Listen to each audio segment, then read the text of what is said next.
Bismillahirrahmanirrahim. Assalamu alaikum dear students. NBF class 8 math exercise 4.4 question number 6.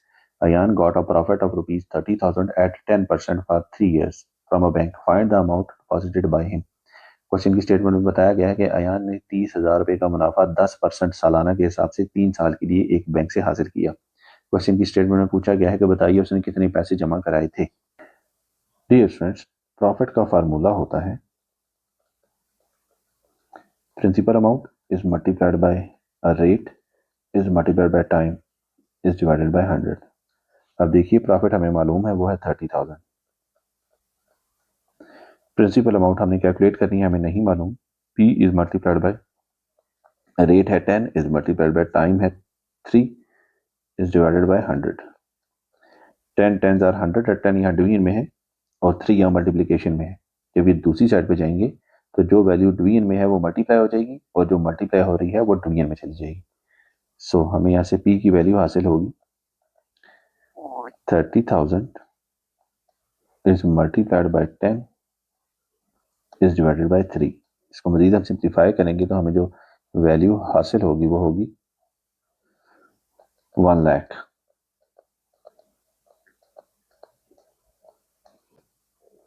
बिस्मिल्लाहिर्रहमानिर्रहीम। अस्सलाम वालेकुम dear students. NBF class 8 math exercise 4.4 question number 7।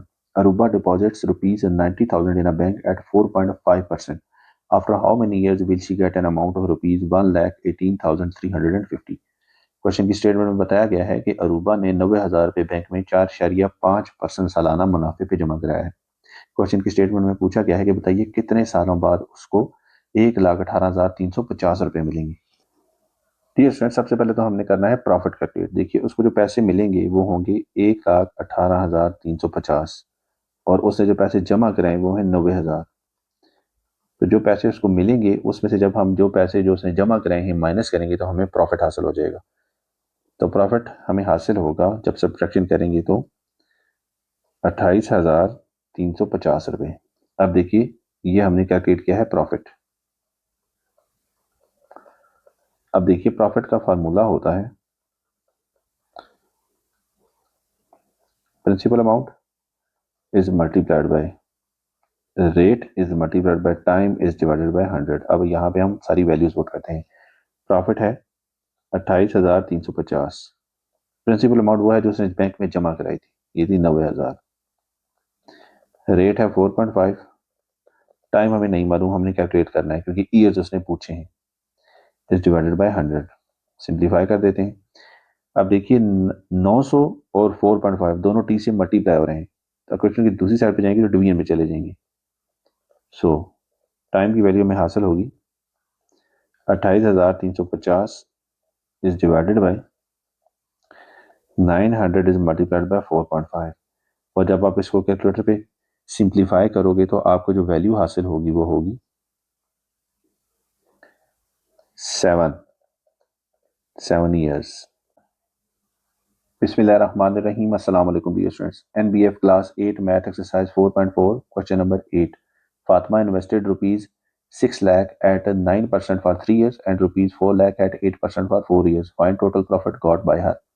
Question की statement में बताया गया है कि फातिमा ने 6 लाख रुपए 9% के हिसाब से 3 साल के लिए इन्वेस्ट किया है, जबकि 4 लाख रुपया 8% प्रॉफिट मुनाफे के लिए 4 साल के लिए इन्वेस्ट किया है। क्वेश्चन की स्टेटमेंट में पूछा गया है कि बताइए उसको टोटल प्रॉफिट कितना हुआ। डियर स्टूडेंट, सबसे पहले तो हम 6 लाख वाला केस डिस्कस करते हैं। हमें मालूम है कि प्रॉफिट का फार्मूला होता है principal amount is multiplied by rate is multiplied by time is divided by 100। तो पहले केस में उसने जो प्रिंसिपल अमाउंट थी वो थी 6 लाख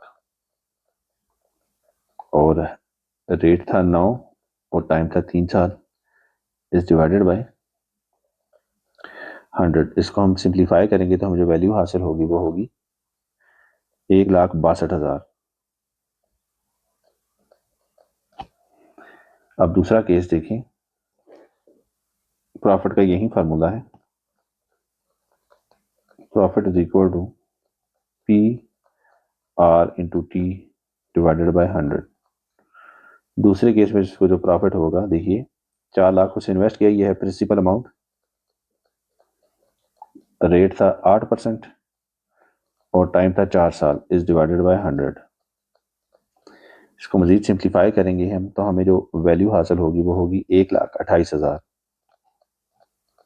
तो उसको जो टोटल प्रॉफिट होगा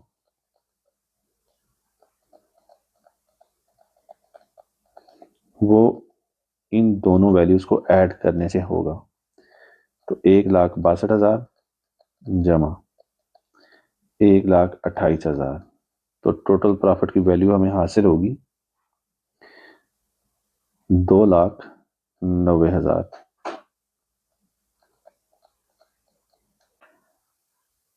बिस्मिल्लाहिर्रहमानिर्रहीम। अस्सलाम वालेकुम dear students. NBF class 8 math exercise 4.4 question number 9। Mr. Shafiullah bought a car through a bank. The original price of the car is 9 lakh while he paid 10 lakh 89,000 in 3 years. Find markup, rate of markup and monthly installment. Question की statement में हमें बताया गया है कि शफी उल्ला ने एक गाड़ी जिसकी असल कीमत 9 लाख रुपए थी बैंक से लोन से ली, जबकि उसने 3 सालों में 10,89,000 रुपया जमा कराया। क्वेश्चन की स्टेटमेंट में हमें कहा गया है कि मार्कअप कैलकुलेट कीजिए, रेट ऑफ मार्कअप कैलकुलेट कीजिए और मंथली इंस्टॉलमेंट्स उसकी कैलकुलेट कीजिए। डियर फ्रेंड्स, सबसे पहले हम मार्कअप कैलकुलेट करते हैं। मार्कअप हमें हासिल होगा जो पैसे उसने जमा कराए 10,89,000 और जो कार की ओरिजिनल कीमत थी 9 लाख। तो इसको सेपरेट करेंगे तो हमें जो वैल्यू हासिल होगी वो होगी 1,89,000। डियर स्टूडेंट्स, मैंने आपको बताया था कि मार्कअप और प्रॉफिट का फार्मूला एक ही होगा। So markup is equal to principal amount is multiplied by rate is multiplied by time is divided by 100। अब मार्कअप हमें मालूम है वो है 1,89,000। प्रिंसिपल अमाउंट होगी जो कार की ओरिजिनल कीमत थी 9 lakh is multiplied by rate हमें नहीं मालूम, हमने कैलकुलेट करना है। इज मल्टीप्लाइड बाय टाइम था 3 साल इज डिवाइडेड बाय 100। अब देखिए यहाँ पे 3 और 9,000 मल्टीप्लाई हो रहे हैं आर से। इक्वेशन की जब दूसरी साइड पे जाएंगे तो डिवीजन में चले जाएंगे। तो हमें यहाँ से रेट की जो वैल्यू है वो हासिल होगी।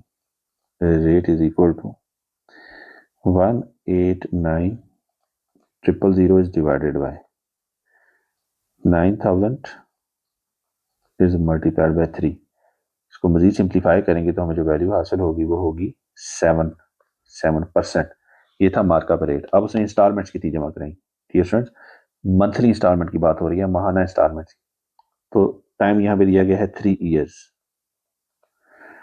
तो एक साल में होते हैं 12 महीने, तो 3 साल में होंगे 3 × 12 इज इक्वल टू 36 महीने। अब डियर स्टूडेंट, जो अमाउंट उसने पे की है वो है 10,89,000 और मंथली इंस्टॉलमेंट होगी, जब इस अमाउंट को हम डिवाइड करेंगे 36 पे,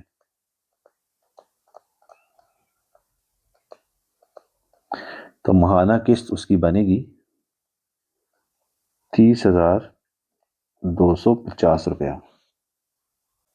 बिस्मिल्लाहिर्रहमानिर्रहीम। अस्सलाम वालेकुम dear students. NBF class 8 math exercise 4.4 question number 10। A man borrows rupees 25,000 at 12% per annum for 5 years and agrees to repay 5,500 annually.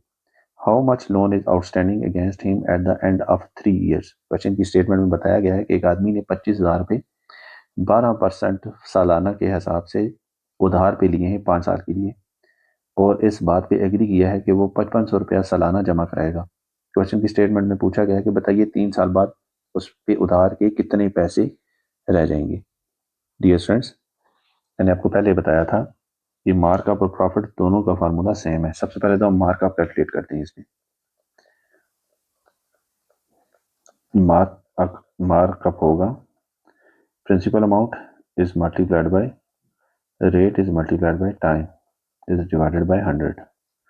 तो प्रिंसिपल अमाउंट है 25,000 इज मल्टीप्लाइड बाय रेट है 12 इज मल्टीप्लाइड बाय टाइम है 5 is divided by 100। तो जो markup बनेगा वो होगा 9,000। अब अमाउंट जो उसने पे करनी है वो होगी 25,000 जो लोन लिया है जमा 9,000 ऊपर मार्क। तो 25,000 में जब 9,000 जमा करेंगे तो हमें आंसर हासिल होगा 34,000। उसने 34,000 रुपया जमा कराना है। अब वो हर साल 5500 रुपया जमा करा रहा है 5500 इन 1 ईयर। तो 3 सालों में वो जमा कराएगा